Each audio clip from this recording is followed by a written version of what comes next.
शरीफ साहब अवाम के इस मुजरिम को IMF के कटहरे में भी खड़े करे और अवाम के कटहरे में भी खड़ा करो, इसे पूछे कि क्यों IMF के हाथ ये मुल्क की गिरवी रख के चला गया। ये मुल्क आज अगर हम चाहें भी तो दिन रात की सर तोड़ कोशिशें कर रहे। मैं खुदा को गवाह बनाकर कहती हूँ, शहबाज शरीफ साहब 6 बजे काम शुरू करते हैं, इसहाक डार साहब सुबह फजर के बाद काम शुरू करते हैं, लेकिन ये कोई ऐसी जो ये 4 साल का गंद और तबाही मचा कर गया, ये 2-4 महीनों में ठीक होने की चीज नहीं है। लेकिन यकीन रखना कि अगर 3 दफा जब भी आपने इक्तदार दिया, मुस्लिम लीग नून को मुल्क को तरक्की के ऊपर रास्ते पर डाल गई। यकीन रखना कि इंशाअल्लाह ताला वो वक्त भी आएगा। मैं ये भी बता दूं, ये अगले 5 साल के ऊपर नजर रख के बैठा है, जिसने 4 साल में मुल्क का बेड़ा गर्क कर दिया, एक कोने से दूसरे कोने तक तबाही मचा दी। 4 साल में अगर अगले 5 साल भी इसको मिल जाते तो सोचो आप सबका क्या हाल होता।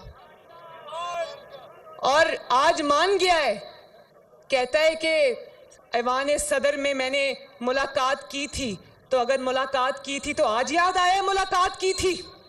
वो चुप करके छुप के रात के अंधेरे में मुलाकात क्यों की थी?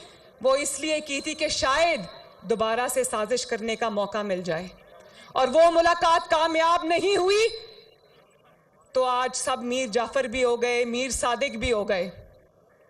बात है, और कल परसों सुन रही थी, कह रहा था ताली एक हाथ से नहीं बजती। एस्टैब्लिशमेंट को कह रहा था कि मैंने तो ताली के लिए हाथ आगे किया हुआ है, दूसरा हाथ नहीं मिल रहा। इसका रोना धोना और फरियादें हैं ही इसीलिए क्योंकि इसको ताली बजाने के लिए दूसरा हाथ नहीं मिल रहा। और क्या कहते हो, मुस्लिम लीग नून इलेक्शन से डरती है?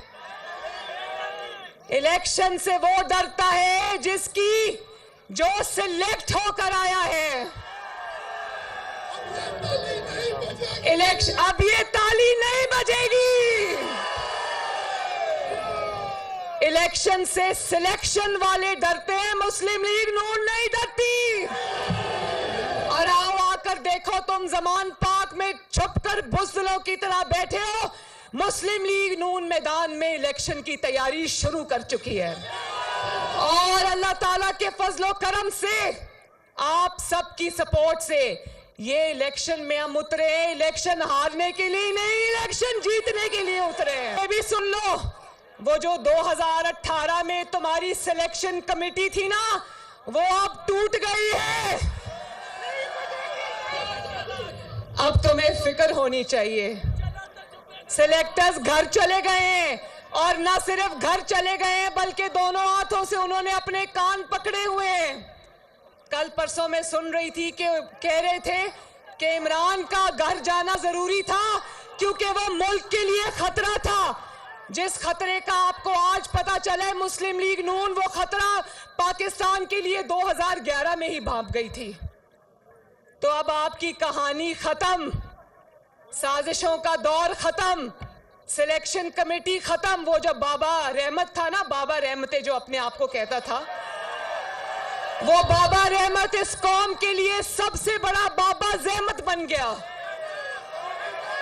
और जो उसने अमानत और सदाकत के सर्टिफिकेट दिए ना इसको, आज गली गली मोहल्ले मोहल्ले सदाकत और अमानत के पोल खुल रहे हैं।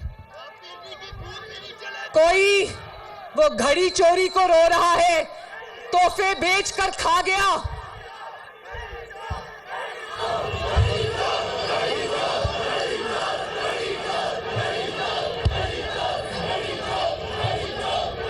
जितने मर्जी प्लास्टर लगा के बैठो, जितने चाहे टांग पे प्लास्टर चढ़ाओ, घड़ी चोरी का भी हिसाब देना पड़ेगा, अपनी औलाद का भी हिसाब देना पड़ेगा, खाना काबा के निशान वाली तस्वीर वाली घड़ी बेचने का भी हिसाब देना पड़ेगा, फॉरेन फंडिंग का भी हिसाब देना पड़ेगा, और जो आपकी बेगम साहिबा ने 5-5 कैरेट के हीरो की अंगूठियां रिश्वत में ली हैं, उसका भी हिसाब देना पड़ेगा।